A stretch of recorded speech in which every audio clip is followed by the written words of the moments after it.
बिस्मिल्लाहिर्रहमानिर्रहीम। पहले तो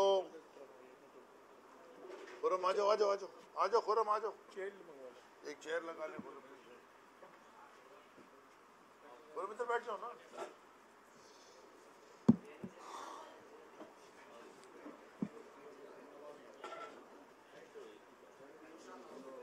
दोबारा बिस्मिल्लाहिर्रहमानिर्रहीम।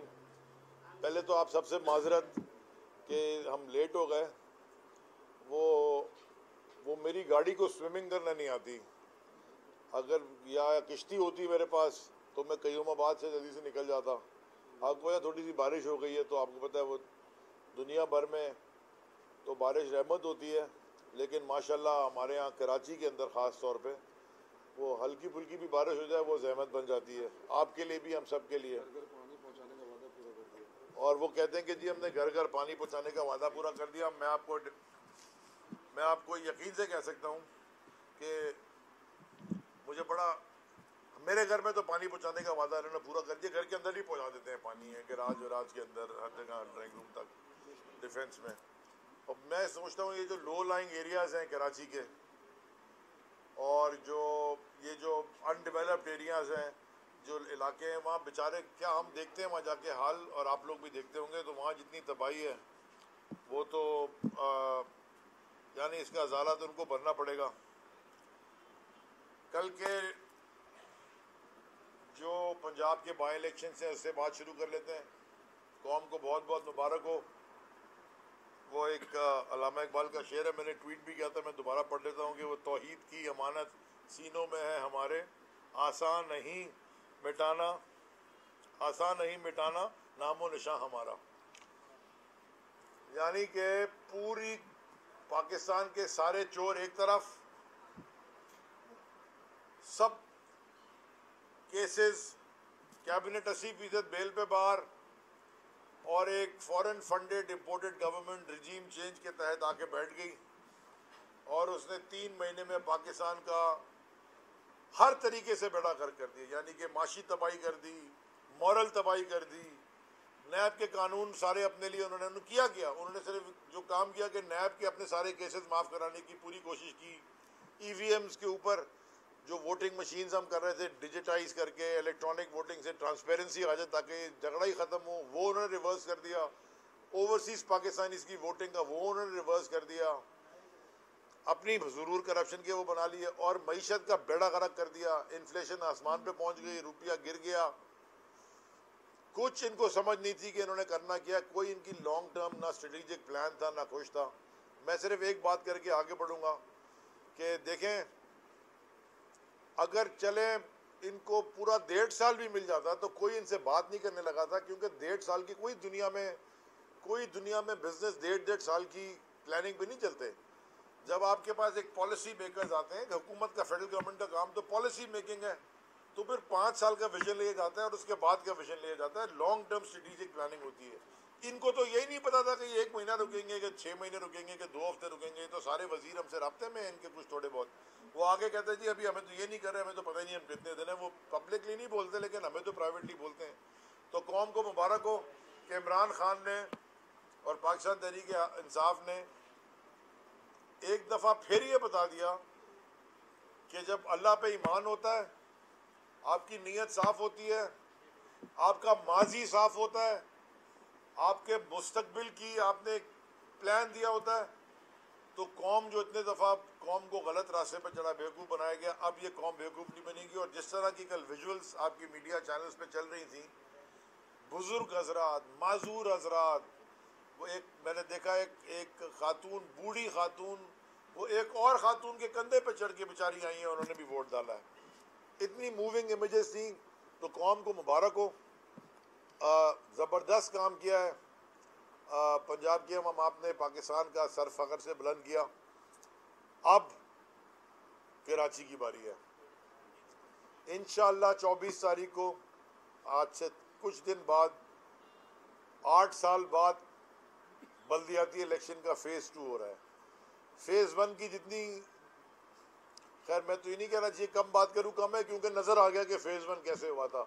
1000 कैंडिडेट इन्होंने अनइलेक्टेड डिपोज करा लिए, क्योंकि ऐसे ऐसे इलाके भी हैं, पीपल्स पार्टी वालों ने ऐसे ऐसे इलाके भी हैं कि अगर आप सिर्फ चले जाए ना फॉर्म लेने इलेक्शन कमीशन, वो आपसे पूछते हैं जी किस जमात के हैं, आप बोलते हैं इंडिपेंडेंट या पीटीआई या वो, पता चला जी आप घर पहुंचे नहीं है, पहले पुलिस वहाँ पहुंच गई है, वो आपके किसी पे बकरी चोरी का इल्ज़ाम लगा दिया, ये धमकी धमकी इस तरह करके उन्होंने लोगों को अगवा करके पता नहीं क्या क्या करके उन्होंने कराए, जो कि सक्का लाड़काना, नवाब शाह और मीरपुर खास का जो इलेक्शन था।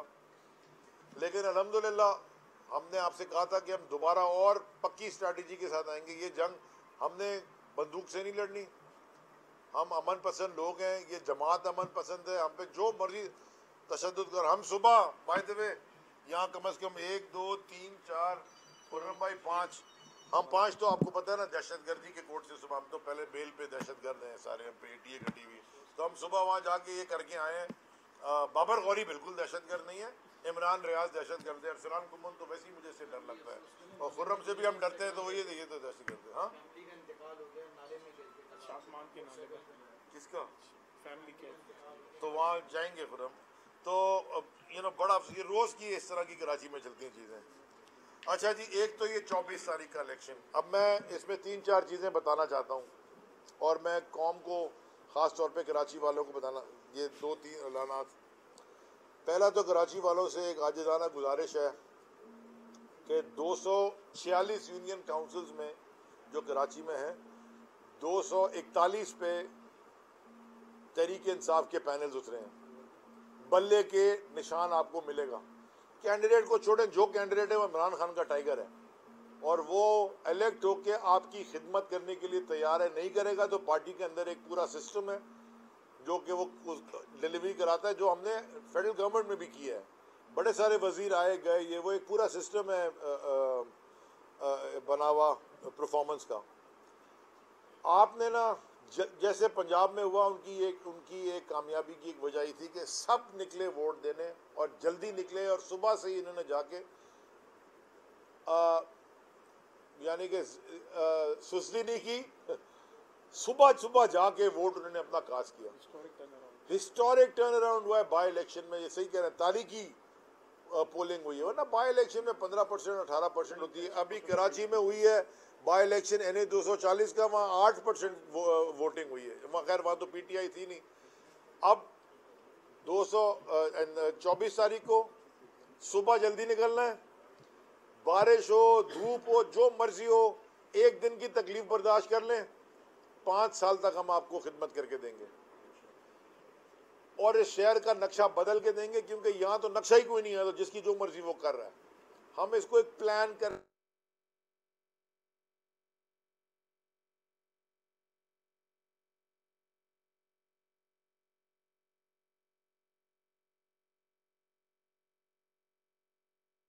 तो बारिश का पानी तो नहीं तुमसे रुक रहा, तुम कोई डैम हो, तुम मगरमच्छ की तरह खाद हो जाते हो, लेकिन इतना पानी नहीं पी सकते, तो तुम्हारे घूमने से कुछ नहीं होता।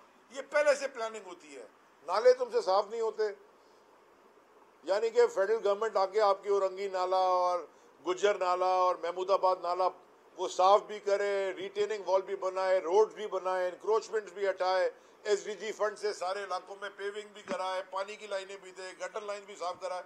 ये बल्दियाती इदारों का और प्रोविंशियल गवर्नमेंट का काम है, वो नहीं करते थे। पैसे भी ले रहे NFC से, PFC भी नहीं कर रहे, तो फिर खान साहब ने एज प्राइम मिनिस्टर डिसाइड किया था कि कराची जिसने खान साहब को और तहरीक इंसाफ को बड़ी मोहब्बत दी है, और वो भी उससे मोहब्बत करते, तो हमने कहा जितना कर सकते हैं हम करेंगे। मुश्किल फाइनेंशियल कंडीशंस में भी हमने एक हल्के में 75-80 करोड़ रुपए हर हल्के में लगे हैं, कम है, और होना चाहिए था, और अगर हम रहते तो और करते। लेकिन अब आगे बल्दियाती इंतखाबात, तो नंबर 1 सुबह जल्दी जाएं, वोट कास्ट करें। उसके बाद मैं सारे कराची के शहरियों से कहता हूं, जैसे आप अपने घर में किसी चोर को घुसने नहीं देते और उसके सामने खड़े होते हैं, आपके घर का सामान ना चोरी हो, इसी तरह आपने अपने वोट की भी हिफाजत करनी है। आप पोलिंग स्टेशंस के सामने तहरीक इंसाफ के कैंप्स होंगे, आप वहां बैठे, आपका वोट, हम ना बेईमानी करेंगे, ना हम दहशतगर्द हैं, ना हम कोई वायलेंस पे बिलीव करते हैं, लेकिन आप अगर बड़ी फोर्स में निकलेंगे, इनकी जो भी इनके हथकंडे बेईमानी करने के, ये सारे ये फेल हो जाएंगे, जैसे पंजाब में हुए। और अगर आप बड़ी तादाद में निकलेंगे इंशाल्लाह ये आप इनको अपना वोट चोरी नहीं करने देंगे, अपने वोट की आप हिफाजत करेंगे। तो मेरी आपसे दरख्वास्त है बड़ी तादाद में निकलें, सब निकलें, पूरा कराची निकले, हर यूसी में निकले, हर वार्ड में निकले, हर पोलिंग स्टेशन के बाहर जहां भी बल्ले का कैंडिडेट खड़ा हुआ है आपने वहां पे 100% खड़े होना है। बल्कि मैं और जमातों को भी कहता हूं जो बेईमानी में यकीन नहीं रखती, यानी कि एक तो तीर है ना वो तो जीतता ही बेईमानी से है, पतंग के पास जो कैंडिडेट ही पूरे नहीं हुए उसके ऊपर भी मैंने बात करनी है।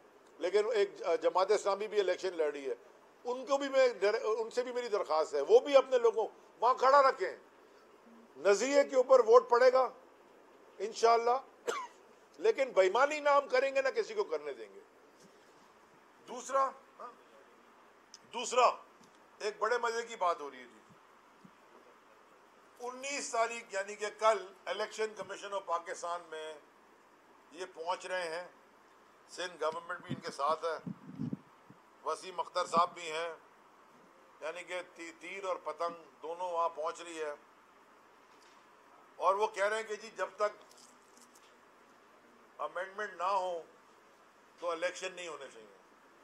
मुझे ज़रा ये बताएं कि ये पिटिशन सुप्रीम कोर्ट में तहरीक इंसाफ ने कई दिन से डाली, उन्होंने हाई कोर्ट भेजी, अब हाई कोर्ट से वापस सुप्रीम कोर्ट चले गए। करना किसने है ये काम? ये तो केस बाय द वे, ये जो केस का फैसला आया था आर्टिकल 140A के तहत इख्तियारात को डिवॉल्व करने का, जरा मुझे पानी मंगा देना, उसको आगे भी 5-7 महीने हो गए, तो वो तो डायरेक्शन है सुप्रीम कोर्ट की, उस डायरेक्शन के ऊपर सिंध गवर्नमेंट ने अमल नहीं किया, यानी कि सिंध गवर्नमेंट आज कंटेंट में खड़ी है। वो कंटेंट में इसलिए खड़ी है कि जो फेज 1 हुआ बल्दियाती इंतखाबात का, उसमें तो ये अमेंडमेंट नहीं थी, तो क्या लाड़काना के लोग और सक्कर के लोग और नवाबशाह के लोग और मीरपुर खास के लोग डिजर्व नहीं करते? वहां जो भी इलेक्ट होके आए हैं लोग वो डिजर्व नहीं करते कि उनके पास भी इख्तियारात हों? वो पाकिस्तान का हिस्सा है, इसी सूबे का हिस्सा है, वो आपने इलेक्शन क्यों कैसे करवाए? और अब आपकी तैयारी नहीं है और आपको शिकस्त नजर आ रही है, सुबह उठते हैं तो आपको छत पे नजर आती है, टीवी खोलते हैं तो टीवी पे नजर आती है, रात को आंख बंद करके सोते हैं तो ख्वाब में भी शिकस्त नजर आती है। अब आप भाग रहे हैं, आपने तो कैंडिडेट ही पूरी नहीं खड़े किए, यानी कि MQM जो ठेकेदार बनती है शहर की, उसने तो कैंडिडेट ही को 175 यूनियन काउंसिल में खड़े किए 246 में से, वो वैसे ही फेल हो गए। इधर हैदराबाद में भी उनके पूरे हैदराबाद में 160 यूनियन काउंसिल में हमारे 129 के ऊपर कैंडिडेट्स खड़े हैं, इनके तो इतने वो कैंडिडेट वहां भी नहीं खड़े हुए। अब जब इनके साथ इनको कैंडिडेट ही नहीं मिल रहे तो अब ये माना कर रहे हैं उधर जाके ना मुहिम इनकी चली है ना कुछ पता, अब ये कह रहे हैं कि जी इलेक्शन डिले हो जाए। हम सुप्रीम कोर्ट में गए हैं इलेक्शन डिले कराने नहीं, हमने पहले कहा था, फेज 1 से पहले हमने कहा था कि इलेक्शन होने चाहिए, नहीं होने चाहिए जब तक आप 140A की इम्प्लीमेंटेशन ना करें। लेकिन जब आपने फेज 1 करा लिया और अंडर प्रोटेस्ट हमने लड़ा और जो भी आपने किया तमाशा सारे दुनिया के पाकिस्तान की स्क्रीन ने देखा, अब आप फेज 2 भी कराएं। जो हम तो तैयार बैठे हैं इलेक्शन के लिए, आप भाग रहे हैं इलेक्शन से, दोनों जमातें भागना चाहती हैं। आप सूबे सिंध में 15 साल से जरदारी माफिया बैठ के इधर रूल कर रही है, अब भागने की क्या चक्कर है? लड़े इलेक्शन, आप बिल ले आए, कल ले आए असेंबली में बिल, हमने तो अपना परफॉर्मा दिया हुआ है और ये तो आप पार्टनर्स हैं दोनों। वो हमारे दोस्त हैं अमीन उल हक साहब, हमारे साथ बड़े साल कैबिनेट में भी बैठे रहे, मिनिस्टर ऑफ इंफॉर्मेशन टेक्नोलॉजी जब भी थे एंड टेलीकम्युनिकेशन, आज भी IT के मिनिस्टर हैं, हमारे साथ भी थे। यानी कि हालात उनके ये हैं कि जो ओवरसीज पाकिस्तानी की जो वोटिंग का जो पूरा प्रोग्राम था वो उनकी मिनिस्ट्री में लिखा था और उन्होंने हमारे साथ खड़े होके असेंबली के अंदर वो बिल पास कराया था खुद। तो एक हफ्ते बाद वो कहते हैं जी वो हो नहीं सकता। वो भैया आप 3 साल तक क्या कैबिनेट के साथ आप गलत बयानी कर रहे थे? झूठ का लफ्ज मैं नहीं बोलना चाहता, आप मिनिस्ट्री ऑफ इंफॉर्मेशन टेक्नोलॉजी का काम था, वो गलत बयानी तो नहीं कर रहे थे, आपने असेंबली में खड़े होकर कहा है, तो वापस क्यों चले गए इसके ऊपर ओवरसीज पाकिस्तानी की वोट? वो खैर वो फरमा रहे थे 1-2 दिन पहले, मुझे बड़ा अफसोस हुआ ये सुन के कि जी हम रोएं तो किसके सामने जाके रोएं। इसका जवाब मैं आपको आज दे देता हूँ, मैं आज आपको दे देता हूँ जवाब। अमीन भाई, मौदबाना और बड़े आजिज़ी से मैं अर्ज़ कर रहा हूँ आपको, आपके घर में आप शरीफ आदमी हैं, मेरी आपसे बड़ी चीज़ सलाम अलैक है, आप अपनी जमात में फंसे हुए हैं, आप घर में आपके जो शीशा है उसके सामने खड़े होकर रोना शुरू कर दें। क्योंकि और तो कहीं रोने की जगह बची नहीं। वो पार्टनर है आपके। ये आपने इस रिजीम चेंज में आखिरी वक्त तक हम आपको कहते रहे, पहले रीजन बता दें, कोई रीजन तो बता दें कि आप क्यों जा रहे हैं छोड़ के। हम आपके पास गए, मैं उस हर कमेटी की हर मीटिंग में था, जाती तौर पे मौजूद था खुद। नहीं जी आपने महंगाई कर दी, आपसे महंगाई कंट्रोल नहीं हुई। ये कर ली महंगाई कंट्रोल आपने, दफ्तर खुल गए आपके। वो ये भी बड़े मजे की बात है, मैं पहले भी मैं याद दिला दूं, गवर्नर आ गया, एडमिनिस्ट्रेटिव सियासी लगाने थे आपने, हैदराबाद कराची में मिल गए, लापता कारकुनान आपके मिल गए, दफातर आपके खुल गए, वजारतें आपको मिल गई सिंध में। 90 तो खैर छोड़ो, दफा नहीं हो। मेरा कहने का मकसद है कि आपने तो अपने पांव पे नहीं कुल्हाड़ी मारी, वो तो कुछ करने से होती है, वो दीवार में कुल्हाड़ी लगी थी, आपने जाके खुद टकरा मार दिया उसको। कोई इसकी रीजन आपने आज तक हमें नहीं दी। मैं आप सबसे मिलता रहा, जो मुआहदे आपने किए इनके साथ कोई पूरे नहीं होने लगे। क्या आपको नहीं पता था? माने कि आप ये मुझे बताएं कि आपने हमारे साथ मिलके, या हमने आपके साथ मिलके और जीटीए के साथ मिलके इसी शहर में और दूसरे शहरों में प्रोटेस्ट किए इस डिवोल्यूशन ऑफ पावर के। आपको सीएम हाउस के सामने लाठीचार्ज हुआ आपके ऊपर, आपके कारकुनान के सर फटे, अरेस्ट हुए, आपके एमपीए का सर फट गया, आपने कहा कि हमारा आदमी हार्ट अटैक से इंतकाल कर गया। उसके बाद 2 महीने की नहीं 2-3 हफ्ते बाद आप इनके पार्टनर बन गए। डर गए थे कि आप, जमीर सो गया था। और आखिरी बात इस इशू पे, सेंसस, आपने सेंसस का इशू खड़ा किया, हम आपके साथ थे, हमने भी कहा ये बात ठीक है। ये चीफ मुंशी वहां कहता था, इसने भी शुरू कर, हालांकि इन्होंने सेंसस कराया था, ये जो मुर्तज़ा आप और ये सारे हैं ना, ये सारे उसमें इन्वॉल्व थे, डीसी वीसी सब इन्वॉल्व थे, जो पहले जिस सेंसस में 2018 हुआ है 16 में। और उसके बाद खुद ही खड़े हो गए वहां के, जी हम सेंसस में, क्योंकि आपको पॉलिटिकल, ये पीपल्स पार्टी नहीं सॉरी जरदारी माफिया को पॉलिटिकल वो चाहिए थी, को माइलेज, वो नहीं, सेंसस ठीक नहीं हुआ। भाई तुमने किया था। मैंने सीसीआई की मीटिंग में मुराद अली शाह से पूछा था कि जरा मुझे लिख के बता दें कि उसमें गलती क्या थी। मैं तो प्लान लेके गया था, और मिनिस्ट्री ऑफ प्लानिंग के साथ एक कमेटी बनी थी जिसमें हम सब थे, अमीन भाई भी थे, डॉक्टर फहमीदा भी थी, डॉक्टर जुबैदा जलाल भी थी, कादरी साहब भी थे, कैबिनेट कमेटी बनी थी कि इसके ऊपर डिस्कशन करें। हमने बड़ी मीटिंग की, सारी मिनिस्ट्री ऑफ स्टेटिस्टिक्स के साथ, जो भी सारे हैं रेलिवेंट अथॉरिटीज, नादरा, सारा election commission, all of that. अब जब सेंसस के हमने करा दिया, 5 अरब रुपए एलोकेट कर दिए, और हमने कहा कि अगला इलेक्शन से पहले हम सेंसस करा देंगे, और अप्रूव कर दिया कैबिनेट ने, फिर हाउस में भी अप्रूव हो गया। अब वो हुआ क्या उसका, मैं उसके ऊपर आप बात ही नहीं कर रहे। अब बड़ी आपको कराची की फिक्र है। देखिए कराची में, बल्कि सिंध में, बल्कि पूरे पाकिस्तान में अब एक जमात है जो पाकिस्तान का और पाकिस्तानियों की फलाह बहबूद का के बारे में सोचती है और ख्याल करती है। जब वो जमात, इमरान खान की जमात तहरीक इंसाफ जब पावर में आई, हमारी जमात, हमने सलानी के साथ भी मिलके हमने कहा कि कोई भूखा ना सोए प्रोग्राम शुरू किया। हम हर तबके के लोगों को केटर करना, हम हर एक को, हमें ख्याल है, वो घर बने, वो सारा प्लान हुआ। और इन्होंने जो हरकतें की है वो आप नजर आते हैं। बिजली भी हमने जो जिस तरह रेट्स लगाए थे दुकानदारों के लिए, वो भी आपके सामने है। तो ये ख्याल दिमाग से निकलते हैं। मुल्क में एक जमात है, सियासी जमात, जिसका नाम तहरीक इंसाफ है, बाकी सारी ये खानदानी माफियाज हैं, ऑल, सब के सब एक तरफ खड़े हुए हैं। अच्छा जी, अब आ जाएं आप आखिर में, बस आखिर में मैं एक बात करना चाहता हूं कि ये पोर्टेड गवर्नमेंट की जो इनडिसाइसिवनेस है, यानी कि फैसला करने की नाकामी, या फैसला कर ही नहीं सकते। आज तक सिंध का गवर्नर नहीं लगा। को पूछने वाला है? 3 महीने हो गए, आज तक स्टेट बैंक का गवर्नर लगा है? एक्टिंग चार्ज में है साहब, अच्छे आदमी थे पिछले वाले भी, ये भी अच्छे आदमी है, लेकिन या तो उनको परमानेंट कर दें, अच्छे आदमी है, या लगा लें। नहीं, आज तक नैब का चेयरमैन लगाया, इस नैब के चेयरमैन को आपने क्या क्या नहीं कहा, बदल दिया आपने। अब तो अपोजिशन का जो लीडर बैठा है वो भी आप ही का पिट्टू है, लगा लेते। आप तो वो भी नहीं काम कर सके।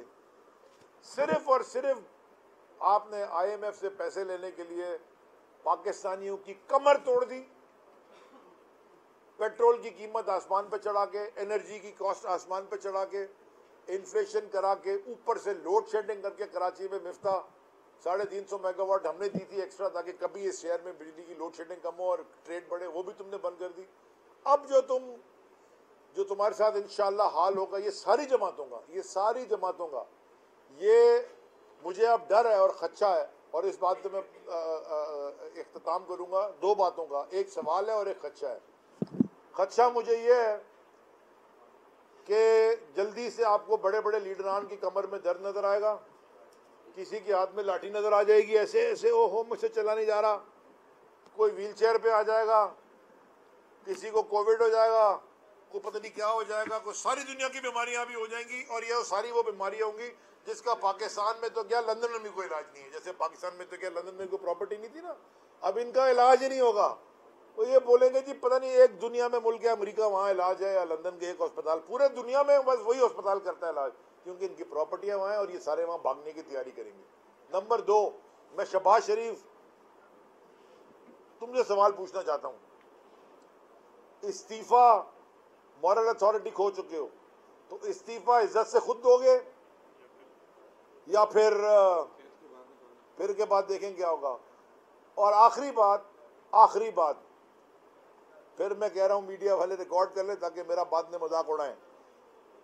अल्लाह के शुक्र है इज्जत रख लेता है वदू से मंतशा मंतशा।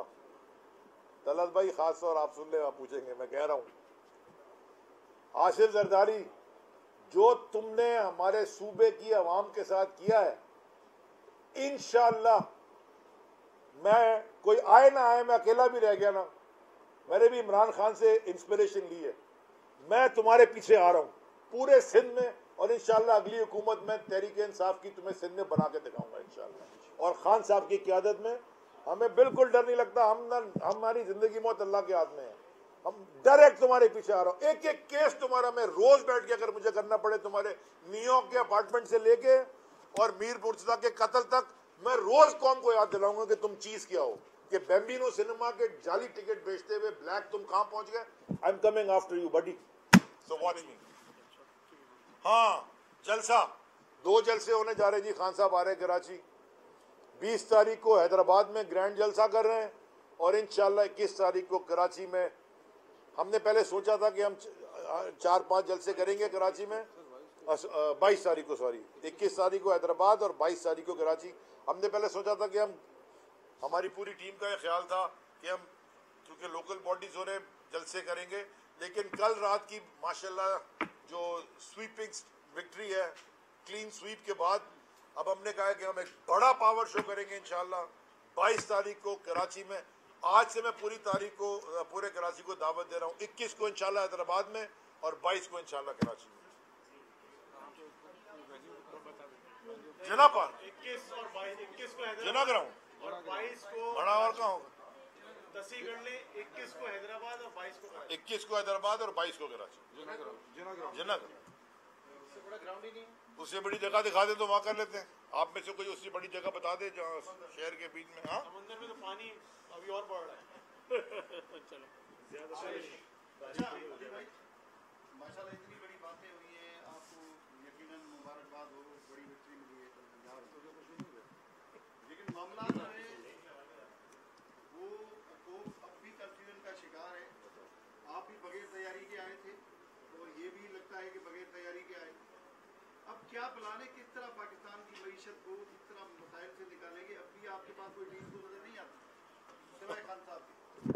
अच्छा जी, मैं पहले एक आपके सवाल का जवाब देने से पहले एक मैंने कल ट्वीट भी किया था, मैं एक दोबारा कह देता हूँ क्योंकि अच्छी चीज़ होती है तबलीग करने मिल जाता है। मौला अली का एक कॉल है कि तुम्हारी ज़िंदगी 2 दिन के ऊपर मुश्तमिल है, एक दिन जो तुम्हारे हक में है और एक दिन जो तुम्हारे खिलाफ है। जो दिन तुम्हारे हक में है उस दिन गुरूर नहीं करना। तो हम अल्लाह पाक के सामने अपना सर झुका के शुक्र करते हैं ह्यूमिलिटी से कि उसने हमें इज्जत दी, वतुज़ मंतशा वतुज़िल मंतशा मैंने शुरू में कहा था। और दूसरा, जो दिन तुम्हारे खिलाफ है उस दिन सब्र करना। तो ये मुझे बताएं, इमरान खान की ज़िंदगी का तज्जिया करें अगर आप, तो इमरान खान ने अपनी ज़िंदगी में बड़ा सब्र किया है। 22 साल की जद्दोजहद है, हर चीज़ में चैलेंजेस आए, ऊंच नीच आई, उन्होंने हर चैलेंज को लिया, सब्र करके, मेहनत करके, अपने ईमान को ताज़ा रख के वो आगे लेके गए। जहाँ तक आपने सवाल पूछा है कि हमारी टीम नहीं है, ये वही टीम थी जो 6% ग्रोथ छोड़ के गई थी। ये वही टीम थी जो पाकिस्तान की तारीख का सबसे ज़्यादा टैक्स कलेक्शन करके गई। और केक ये काट रहे थे खड़ा होकर, मिफ्ता अपना खुद टैक्स चोर है और मनी लॉन्ड्री करता है। ये वही टीम थी जो जिसने पाकिस्तान की एक्सपोर्ट सबसे ज़्यादा बढ़ा दी। ये वही टीम थी जिसके अंडर पाकिस्तान की फॉरेन रेमिटेंस रिकॉर्ड हाई पर चलेगी। ये वही टीम थी जिसके अंदर स्टेट ओन एंटरप्राइजेस तब्दील हो गई और प्रॉफिटेबल हो गई, नुकसान से। बहुत सारी नहीं हुई, बहुत सारी हुई। ये वही टीम थी जो लार्ज स्केल मैन्युफैक्चरिंग जिसमें पाकिस्तान में बढ़ गई। ये वही टीम थी जिसने पाकिस्तान की तारीख में हाईएस्ट एम्प्लॉयमेंट रेट बढ़ी। ये वही टीम थी। अब इससे अच्छी टीम अगर तो आपको चाहिए तो आप बता दें कहाँ से ले आऊँगा। जी भाई, में भी कराची वालों ने आप दोनों साथ पूछते हैं।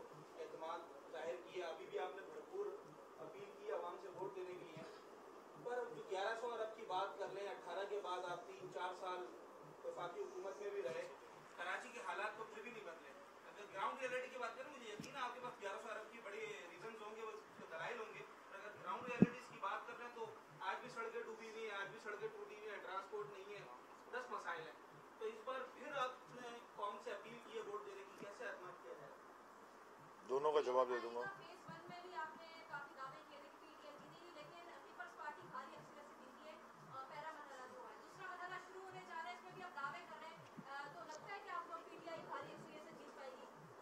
पहले आपके सवाल का जवाब दे देता हूँ। मुझे ज़रा बता दें कि फेज़ 1 में मैंने कहाँ बैठ के दावा किया था कि हम जीतेंगे।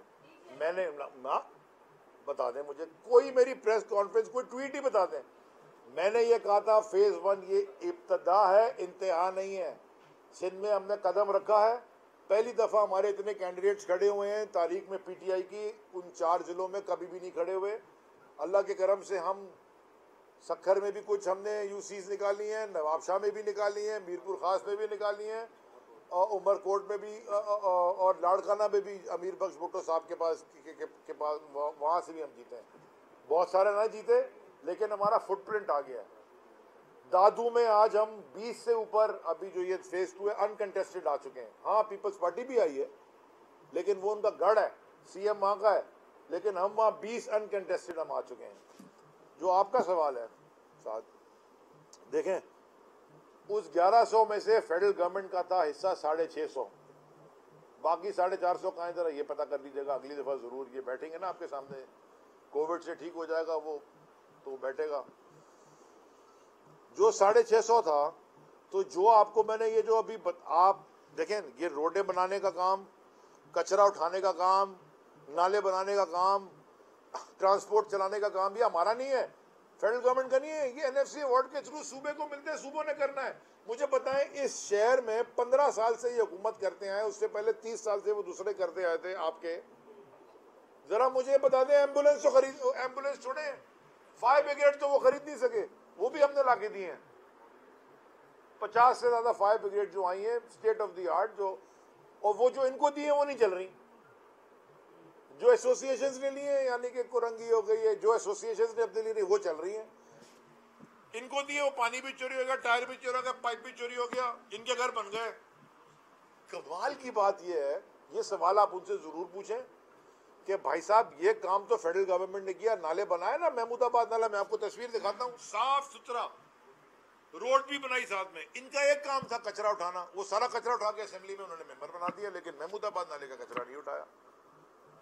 तो ये तो उनका काम है। केसीआर की वो ग्रीन लाइन तो बन गई, वो जो इनकी 3-4 किलोमीटर की ऑरेंज लाइन थी, वो पता ना कौन सा कीनू है ऑरेंज रंग का, भाइयों कब उगेगा, वो लगी नहीं रहा, वो बन ही नहीं रहा। कब से बना रहे हैं, अब बनने वाला है, अब बनने वाला है, अगले हफ्ते। कौन सा अगला हफ्ता है भाई, 15 साल हो गए ये नहीं बन के। बसें इन्होंने अब लाए हैं, कोई ये 5-7-10 कितनी बसें लाल रंग की, 240 में चल कितनी रही है रोडों पे, हाँ, तो वो ये चल कितनी रही है। हाँ 30-35, मैं नहीं कह रहा, आप कह रहे, मैं तो गिननी छोड़नी, क्योंकि मैं इससे ज़्यादा दफ़ा तो नासिर भाई मेरे दोस्त हैं, इससे ज़्यादा दफ़ा जितनी वो बसें आई हैं ना, इससे ज़्यादा दफ़ा वो टीवी पे बैठ के वादा करते होंगे कि आ रही हैं, आ रही हैं, आ रही हैं। कितनी आनी थी वो, इतने से ज़्यादा जितनी आई उससे ज़्यादा वादा कर चुके हैं। हर वादे की एक बस ले आते यार, तो पूरे सिंध का मसला खत्म हो जाता। अच्छा, KCR हम करके दें, K4 हम करके दे रहे हैं, यानी कि फेडरल गवर्नमेंट इमरान, और अगर रुक जाते तो दूसरा जो प्लान था वो और बड़ी चीज़ें चेंज हो जाती। देखिए कराची ने इमरान खान को, तहरीक इंसाफ को मोहब्बत दी है, और ये पता है चेयरमैन इमरान खान साहब को और प्राइम मिनिस्टर, मैं तो सब कहते हैं ना, एक ही आजकल एक्स बड़ा चल रहा है, एक्स, ओ भाई एक्स नहीं, नेक्स्ट प्राइम मिनिस्टर को आप ऐसी या तलत एक्स कर रहा होता, मैं कह रहा हूँ नेक्स्ट प्राइम मिनिस्टर, यार एक्स प्राइम मिनिस्टर नहीं बोलो। तो ये अल्हम्दुलिल्लाह जो नेक्स्ट प्राइम मिनिस्टर हैं दोबारा पाकिस्तान के, वो कराची को इंशाल्लाह हम एक state of the art city बना के छोड़ेंगे, उसके बगैर पाकिस्तान की है ही नहीं फ्यूचर। और मेरी मिनिस्ट्री के अंदर CPEC के अंदर $3.5 अरब का प्रोजेक्ट हमने साइन किया, जो CPEC के अंदर चला गया। सारी दुनिया ने ट्वीट किया, बाहर के अखबारों ने क्या कि तो गेम चेंजर है फॉर कराची। ये जो बैक वाटर्स ऑफ KPT में जो जहाँ कीचड़ है सारी, वो जो वो जो पूरा एक कराची कोस्टल डेवलपमेंट जोन बन रहा है, वो उसके ऊपर उन्होंने काम ही रोक दिया है। भाई आपका उसमें पैसा भी नहीं लग रहा, कुछ भी नहीं। वो चाइनीज कह रहे हैं हम आके बनाएंगे, $3.5 अरब लगाएंगे, हम पोर्ट भी बना देंगे, एक्सपेंशन, वो कोई काम ही नहीं उसमें हो रहा है।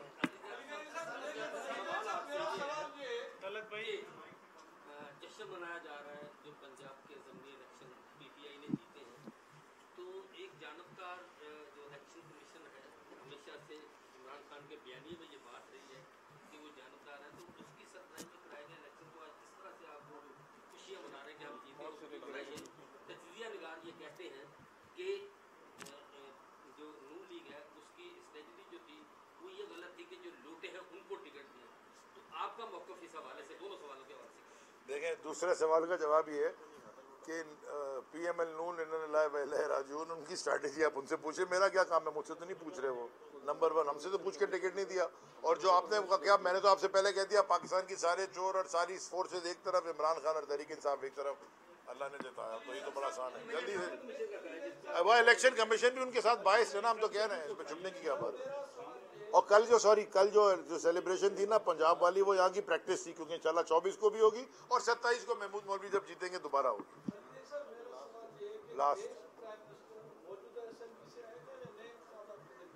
ये आपको वक्त बताएगा, लेकिन हम तो ऐसे इस्तीफा दे के बैठे अगले इंतखाबात।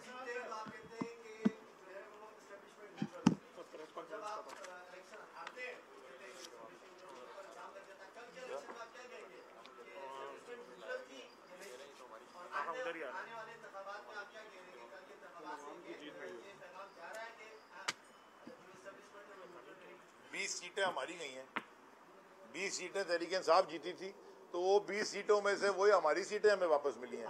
तो मेरा कहने का मकसद, मैं आपसे बिल्कुल सिंपल बात ही करना चाहता हूँ, आसान अल्फाज में आपको समझा दूँ। कल भी किसी ने सवाल पूछा था, गवर्नर साहब ने जवाब दिया, मैं भी आपको आसान अल्फाज में जवाब दूँ। देखें, इदारों का काम होता ही न्यूट्रल रहना है, नॉन पॉलिटिकल रहना है, लेकिन पाकिस्तान में क्या मौलवी तमीज़ुद्दीन खान केस से लेके जनरल परवेज मुशर्रफ तक इदारे न्यूट्रल तो नहीं रहे ना, कहीं ना कहीं उनका फुटप्रिंट रहा है। ये हमारी पाकिस्तान की डायनामिक्स है, इस डायनामिक्स को चेंज होना पड़ेगा। मैंने एक दिन कहा भी था कि जिनको न्यूट्रल रहना है वो जानिबदार हो जाते हैं, जिनको जानिबदार रहना है वो न्यूट्रल हो जाते हैं। शुक्रिया जी।